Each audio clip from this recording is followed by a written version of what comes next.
Okay, with this recording, I'm going to briefly go over the vocabulary list for the urology and nephrology list that is in Module 4. So the first one here we see is urinary tract, and so that's going to be the body's drainage system for removing waste and extra water. It includes the kidneys, the ureters, bladder, and the urethra. So the type of waste that we are talking about is going to be waste that is filtered through the kidneys, and then from the kidneys through the urinary tract, travels from the kidneys through the ureters into the bladder, and then through the urethra and outside of the body. And so if you scroll all the way to the bottom of your list, you will see that there is a picture of both the male and female urinary tract, starting with the kidneys, where your blood enters and is filtered. Then the blood, once it's clean, returns back to the body. The waste that is filtered out is then sent through the ureters or ureters into the bladder, the urinary bladder. Then once the urinary bladder gets to a certain capacity, a signal is sent to your brains to let you know that you have to pee. Then it's going to travel through the urethra and then exit the body. And you can see the difference in the urinary tract between male and female. Both have two kidneys with corresponding ureters, the bladder, but you can see that urethra is longer in the male anatomy and shorter in the female anatomy. Another difference that I want to point out is that the prostate would be here in males, but you don't see it pictured here because I want you to be sure you understand that the prostate, while it is in the same location and around where the urinary tract is, it is not part of the urinary tract. As we learned in previous module, prostate gland is a gland that plays a part mostly in the reproductive system. So while it's located around this area, it is not part of the urinary tract. Okay, go back up here. And I'm not going to go over all of the vocabulary list, but I'm going to go over some of the abstract or maybe difficult terms that are in the list. So a UTI we know is a urinary tract infection, and that's going to be an infection that is in any part of the urinary system. So we just said that the urinary system is made up of the kidneys. So if there is an infection of the kidneys, a kidney infection, then that is in fact a UTI, urinary tract infection, because the kidneys are part of the urinary tract. Infection in the ureters is a UTI. Infection in the urethra and the bladder also are UTIs. And you can see here that UTIs are mostly caused by bacteria, viruses, fungi, or parasites. Next one is urinary incontinence. That's loss of bladder control. A clean catch urine sample. This is something that we saw in one of the first modules. I believe it was in 310 in the diagnostics module. If we go over to Medline Plus, we can get a nice definition. Clean catch is a method of collecting urine to be tested. The clean catch urine method is used to prevent germs from the penis or vagina from getting into the urine sample. And so when we saw that there is a special way that the patient is asked to collect the urine. If you remember those instructions that we sort of looked over very quickly, there are specific instructions given to the patient to be sure that the urine flow doesn't touch much of the anatomy of the person, which then avoids any of that bacteria that is in our skin from entering the sample.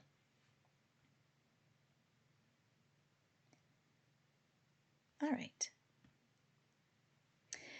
The next term is a voiding cystourethrogram.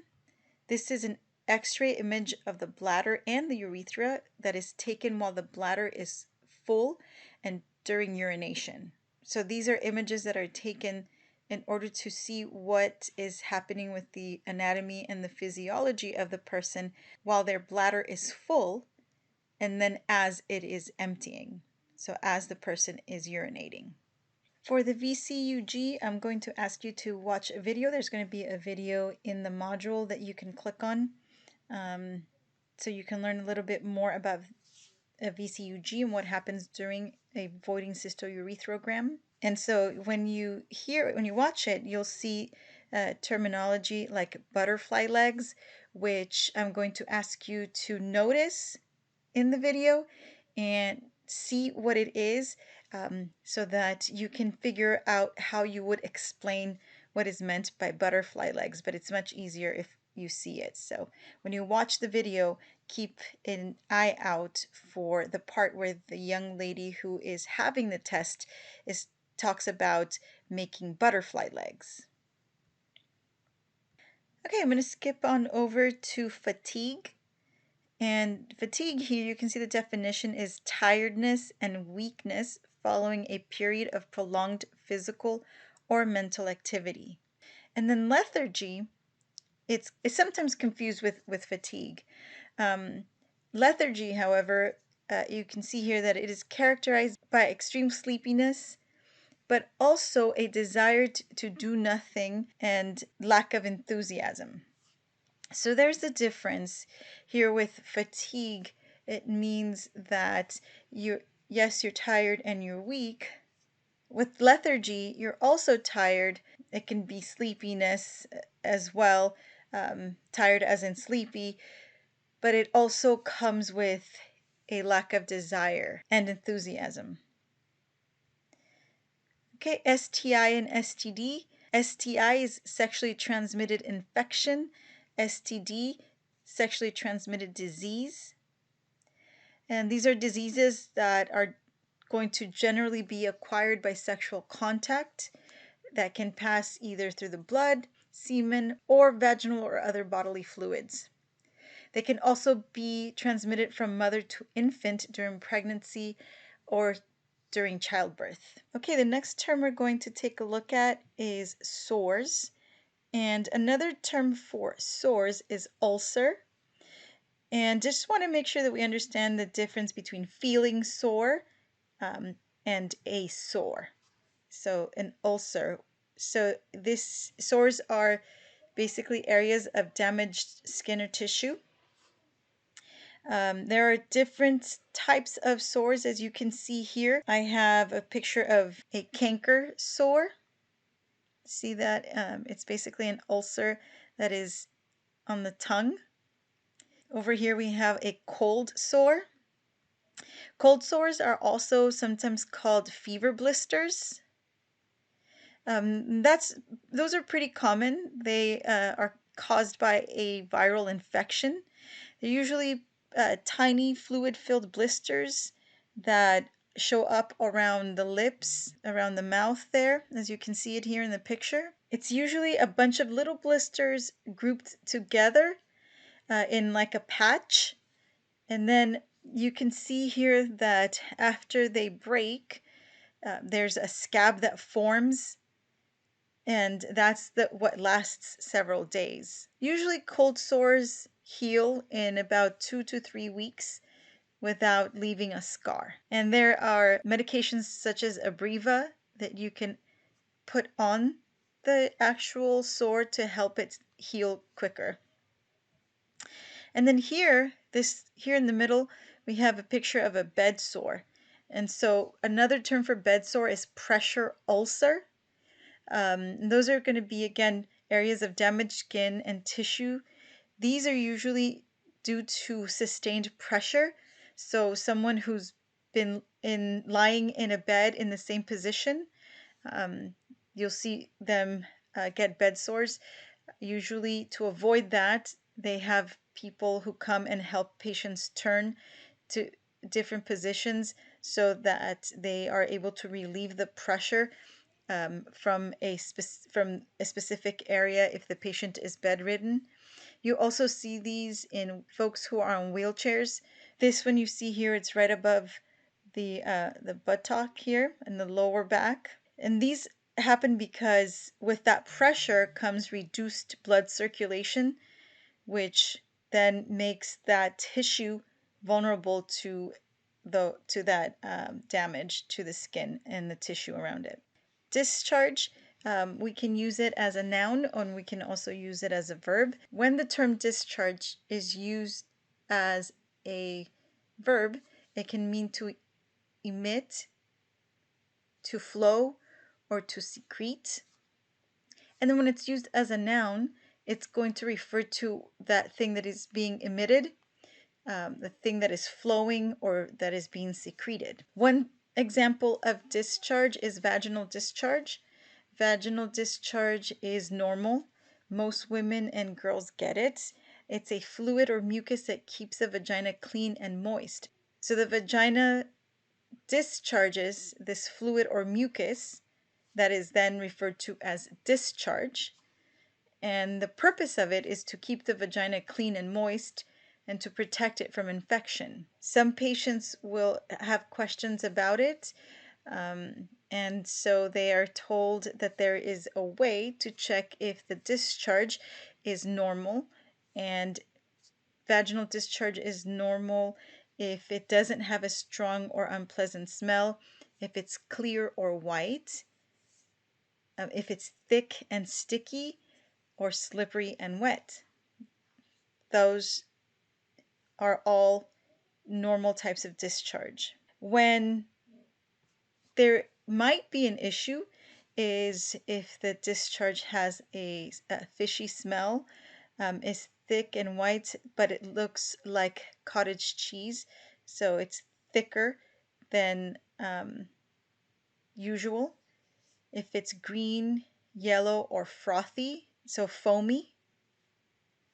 If it is accompanied by pelvic pain or bleeding, and or if the patient has blisters or sores. Okay, in the list you also have some information about word parts that can give you a clue about what parts of the body we are talking about. So if we see cyst, or the combining form cysto, we know that we are talking about the bladder. Nephro or reno, kidney, and then rhea is flow or discharge.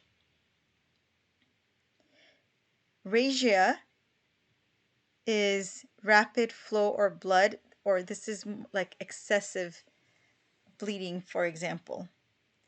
Gram or graph is a record or radiographic image. And then graphy is the process of getting that radiographic image or record. Renal calculi is another way to say kidney stones. ESW is extracorporeal shockwave lithotripsy, and I'm also going to have a video of that. Okay, the next thing we're going to look at is a BUN or BUN. This is a blood urea nitrogen test, and we're going to also take a look at a creatinine test. So let's start off with the BUN, the BUN. As we already mentioned, the main job of your kidneys is to remove waste. So filter your blood and remove waste through the urine, right?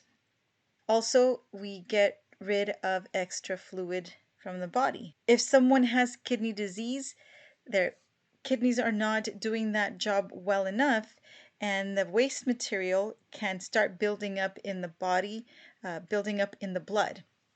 And so that is going to then lead to some serious health issues. Things like high blood pressure, anemia, and even heart disease. So the BUN, the BUN, is a test that's going to measure the amount of urea nitrogen that is in the blood. And so that's how we're going to find out if the kidneys are cleaning the blood or filtering the blood well enough. So we do this test to check the levels of urea nitrogen that are present in the blood, and the higher the number, then that means that the kidneys are not filtering well enough, and are not working as efficiently as they should be working. And then there's another test that is a creatinine test. And that test, you might have guessed, is going to measure creatinine levels in the blood. It can also be done in the urine. So creatinine is a waste product as well. That's a waste product that is made by our muscles as part of our regular everyday activity. So normally the kidneys should filter creatinine from the blood out and send it out of the body through the urine. But again, if there's a problem with kidney function, then creatinine, just like urea nitrogen, is going to build up in the blood, and less of it is going to be released through the urine. And so if blood or urine creatinine levels are not normal, it can also be a sign of kidney disease. All right, the next term we're going to look at is lactic acidosis. And lactic acidosis is a buildup of lactic acid in the bloodstream. And lactic acid is produced when the oxygen levels in the body drop. There are many things that can cause lactic acidosis. If we go on here and take a look at Medline Plus, it lists things like AIDS, alcoholism, cancer, cirrhosis, etc., and kidney failure. All right, let's get back to our list. And so end-stage renal disease is the next term we're going to look at. And we're going to take a look at it along with GFR scores. So when we're talking about kidney failure, I want to show you this table that shows you the stages of chronic kidney disease, and how the GFR is used to calculate what stage a person is in. So end stage is going to be the 5th stage, which is the last stage. That's what's called end stage of chronic kidney disease or kidney disease. Stage 1 is going to be kidney damage, might be present, but still allows the kidneys to function normally. And so a person with a GFR of 90 or higher would be in this range, where for whatever reason, whether it be disease or trauma, they have some sort of kidney damage, but that damage still allows for 90 to 100% of kidney function. The GFR score would be 90 or higher. Stage 2, as you can see here, is going to be kidney damage with mild loss of kidney function. So mild loss is defined then between 89 to 60% of function. So if a GFR is 89 to 60, that is categorized as stage 2 kidney disease, and is described as mild loss. And then for stage 3, you can see here there's 2 stages, stage 3A and stage 3B. So 3A is going to be a mild to moderate loss of kidney function. That means that the kidney is functioning at 59 to 45% capacity, or ability, I should say. And then 3B is going to be moderate to severe loss of kidney function with a GFR score of between 44 to 30. Stage 4 is going to be considered severe loss of kidney function. And so that's going to be 29 to 15% of function. Again, the GFR is going to match that 29 to 15. And the end stage, which is what is on our vocabulary list, is stage 5, and that is considered kidney failure. Another term for it is kidney insufficiency. And so this is less than 15% of function. Corresponding GFR score would be if GFR of 15 or less. And the last thing we're going to take a look at is a KUB, which is an abdominal x-ray that includes pictures of the kidney, ureters, and bladder.